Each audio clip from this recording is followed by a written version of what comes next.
Now, the issue I was having that a lot of people seem to have is the riff right after the big tom fill. That whole part, I don't have enough toms to really do it justice, but it kicks in and it sounds like it's on the offbeat. By offbeat, I'm talking about hitting the snare on the and beat, so 1 and 2 and 3 and 4 and. Opposed to the on beat, which the snare would hit on every number, so 1 and 2 and 3 and 4 and. But the weird part of this riff is kind of an audio illusion. I swear James and Lars get together and they conspire to fool us, to make us think the beat changes. So what it sounded like to me was that it was starting on the offbeat, and then halfway through it switches to the on beat. So I thought it was doing something like this. What I'll do is I'll play it full speed for you and see if it does that to your ear, okay? Here we go.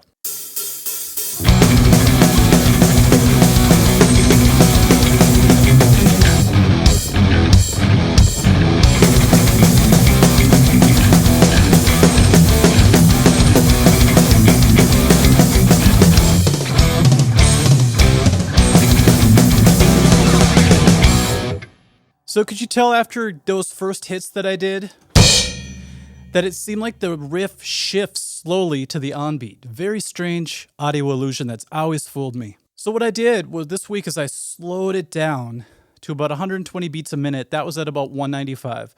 And I played a straight beat over the top of it. Suddenly it clicked for me, just like the other riffs did. I should just do this all the time. It always seems to work. So I slowed it down. I played a straight beat. Suddenly the riff sounded different to me. And now it makes sense when I go back to the offbeat. So the truth of the matter is the entire beat is on the offbeat. But in order to hear it correctly, I first had to play a very straight White Stripes type beat over the top of it, and it clicks. So let's try it, and I'll show you what I was finally hearing.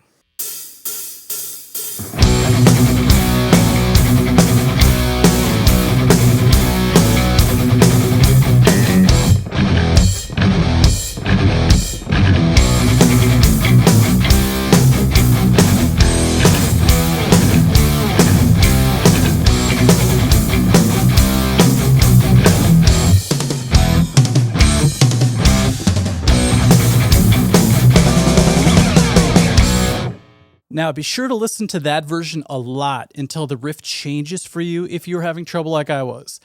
And all of a sudden, you'll hear it with new ears. Now, let's speed it up a little bit. So we're going to be at a medium tempo now. Let's do the straight beat again and see if we can coax our ear into hearing it at a faster speed before we go all the way to the normal speed.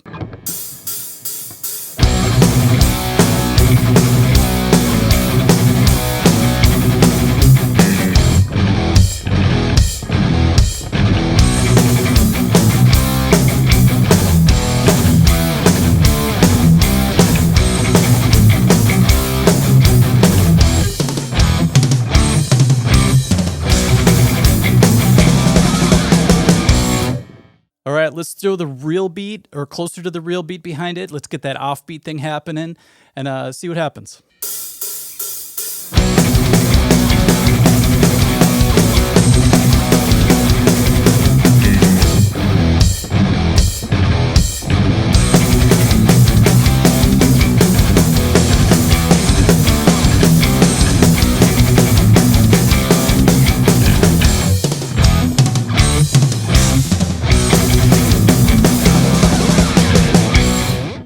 Now, the part that throws it off for me, that makes me want to go back to the on-beat sound, is the way Lars is crashing on those strange hits.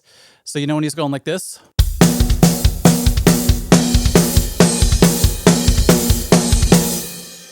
Those make your ears want to think of that as the downbeat. That's what throws it off usually for me. So good one, Lars, it worked. Now, when I play it close to concert tempo, maybe not concert tempo, we'll say studio tempo, what happens is it's going to get very familiar. It's going to sound a lot like the bridge, where all of a sudden Lars kicks into more of a straight beat. But the difference is the riff changes a little bit in the bridge. He goes more to a gallop instead of the riff that you just heard. So you can't exactly say it's exactly the same. Straight beat, full speed.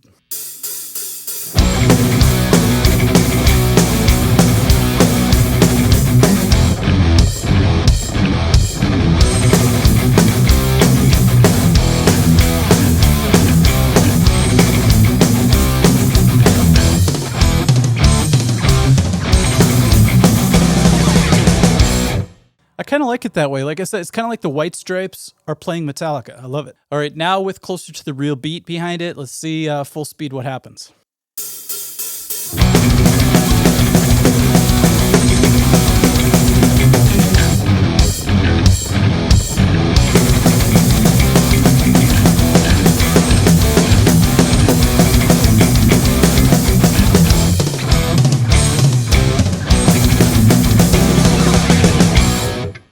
Now, I had to condense this all into one short video, but if you just listen to the beginning when we played it really slow for a couple of days and get your ear acclimated to that, I swear this riff is going to make so much more sense, whether it's on drums, bass, or guitar. All right, everyone, thanks for watching. Today I'll call it The Art of Drums, but thanks for checking out The Art of Guitar once again, and we'll see you guys at a future lesson, okay? Thanks. Bye-bye.